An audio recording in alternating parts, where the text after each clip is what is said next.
دادائزم دراصل جدید مغربی تنقیدی رجحان تھا جو بعد میں ایک تحریک کی صورت اختیار کر گیا، مگر اس کی عمر 10 سال سے زیادہ نہ تھی اور 1925 کے لگ بھگ یہ دوسری تحریکوں میں تحلیل ہو گیا، جیسے حقیقت پرستی، وجودیت، اظہاریہ وغیرہ کی جو تحریکیں تھیں ان میں اس کے کچھ نظریات یا پھر آثار نظر آتے رہے۔ اس کو ون لائنر کے طور پر بیان کریں تو یہ عام سی بات یوں ہوگی کہ یہ تحریک خرد دشمن تحریک ہی مانی گئی۔ اس تحریک کو کہا گیا کہ یہ انلائٹمنٹ کے خلاف ایک طرح کا رویہ ہے۔ ان کا دادائزم کے لوگوں کا ماننا تھا کہ کوئی بھی فن پارہ تخلیقات کی ذاتی تخلیق ہوتی ہے، یہ ضروری نہیں کہ سب کو سمجھ آئے اور سمجھ آنا چاہیے۔ جب وہ کہتے تھے کہ جب کوئی چیز کسی قاری کو سمجھ آ جاتی ہے تو وہ صحیفہ بن جاتی ہے۔ کسی بھی فن پارے کو سمجھنے کے لیے کسی بھی قاری کا دماغی طور پر بالغ یا باشعور ہونا از بس ضروری ہے۔ بار دیگر وہ کوئی فن پارہ نہیں جو آسانی سے سمجھ آ جائے۔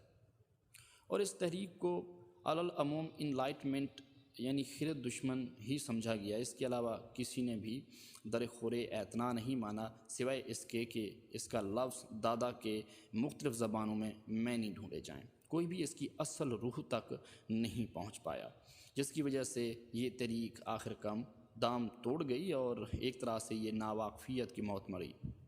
اس تحریک کے نام کے بارے میں بھی مشہور واقعہ ہے۔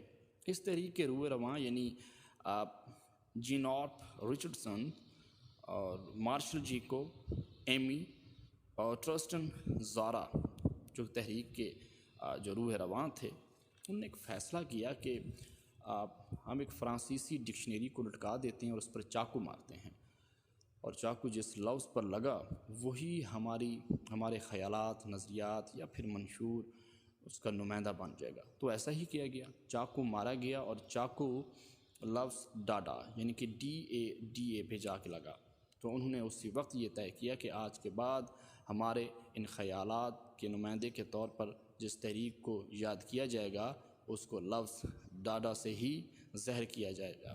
اور اس رجحان اور اس کے حامیوں کو ماننے والوں نے ڈاڈائزم کا نام دے کر ایک نئی تحریک متعارف کروا دی۔ دادائزم نے در حقیقت دو سوال اٹھائے، ایک یہ کہ فنکار کیا ہے، دوسرا فن کا مقصد کیا ہے۔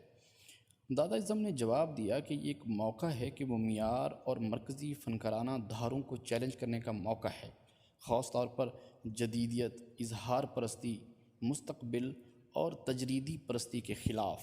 انہوں نے یہ رائے قائم کی۔ اگر دادائزم کو حقیقت پسندی کے ساتھ جوڑ کر دیکھا جائے تو اس کے تناظر میں دادائزم ایک طرح کا نظریاتی آرٹ ہے۔ دادا پرستوں نے بے ہوشی کے تصور کو جنم دیا اور مستقبل میں ہونے والی تحریکوں میں آرٹ کے اظہار کے لیے غیر معقول خیال کو حقیقت پسندی جیسے دقیانوسی دھاروں میں بٹھانا چاہا۔ مزید اس کے کہ اس پر 1916 میں فرانسیسی شاعری اور ڈاڈائزم کا نظریہ ایک تحریک کی صورت میں نمودار ہوا۔ یہ تحریک عالمی حالات سے بیزاری، انفرادی خود نمائی اور خود ثنائی کے جذبے سے پیدا ہوئی۔ اس تحریک کے ممتاز ترجمان زارا نے اس تحریک کے منشور پر اپنے ایک لیکچر میں کہا کہ ڈاڈا در حقیقت تجریدیت کا سائن بورڈ ہے۔ تجریدیت ایبسٹریکٹ آرٹ کو کہتے ہیں۔ تجریدی افسانے آج کل رواج پا چکے ہیں۔ اس نے مزید کہا کہ اشتہار بازی بھی شاعری کا ایک عنصر ہے۔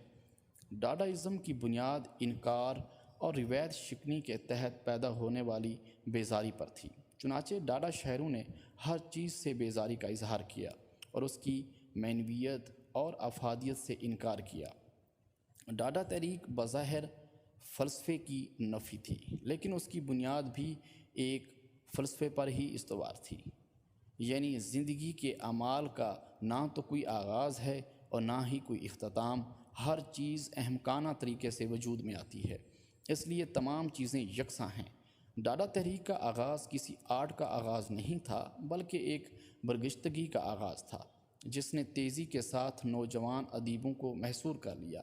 فرانس کے بعد دیگر ممالک میں بھی ڈاڈائزم کے نظریات پہنچے، مغرب میں اس کے کئی مراکز بھی قائم ہوئے۔ نیو یارک سٹی الفریڈ کی گیلری اور والٹر انسبرگ کا اسٹوڈیو ڈاڈا تحریک کا مرکز بن گیا۔ یہاں بھی ویسی ہی ڈاڈا سرگرمیاں پیدا ہونے لگیں جو زیوچ میں مین رے اور فرانس میں بیباکا جیسے نامور آرٹسٹوں نے شروع کی تھیں۔ ڈاڈا پراڈیکل کے نام سے ایک شمارہ بارسلونا، نیو یارک، زیوچ اور پیرس میں 1917 سے 1924 تک باقاعدگی سے شائع ہوتا رہا۔ ڈاڈائزم کے بانیوں میں سے ایک ہلسن بیک نے 1917 میں ڈاڈا تحریک کو بلند پہنچا دیا، جہاں اس نے سیاسی کردار بھی ادا کیا۔ وہاں اس تحریک میں جو آرٹسٹ شامل ہوئے ان میں جارج گراس اور جو ہالسن کے نام سرفہرست ہیں۔ ان آرٹسٹوں نے اظہار کے لیے چسپاں شدہ تصاویر سے کام لیا جن پر پیغامات چھپے ہوئے تھے۔ ہیلٹ فیلڈ نے اس ٹیکنیک کو سب سے زیادہ مؤثر انداز میں پیش کیا۔ پہلا بین الاقوامی ڈاڈا میلہ جون 1922 میں برلن میں منعقد ہوا، جس میں دنیا بھر کے ڈاڈا ادیب اور آرٹسٹ شروع ہوئے، اور اس کے بعد یہ سلسلہ کافی عرصے تک جاری رہا، مگر کسی نے بھی اس تحریک کو زیادہ گہرائی سے سمجھنے کی کوشش نہیں کی۔ بالآخر یہ تحریک دوسری تحریکوں اور رجحانات میں ضم ہوتی گئی۔ بالآخر یہ 1924 اور 25 کے درمیانی کسی وقفے میں ہمیشہ کے لیے ختم ہو گئی۔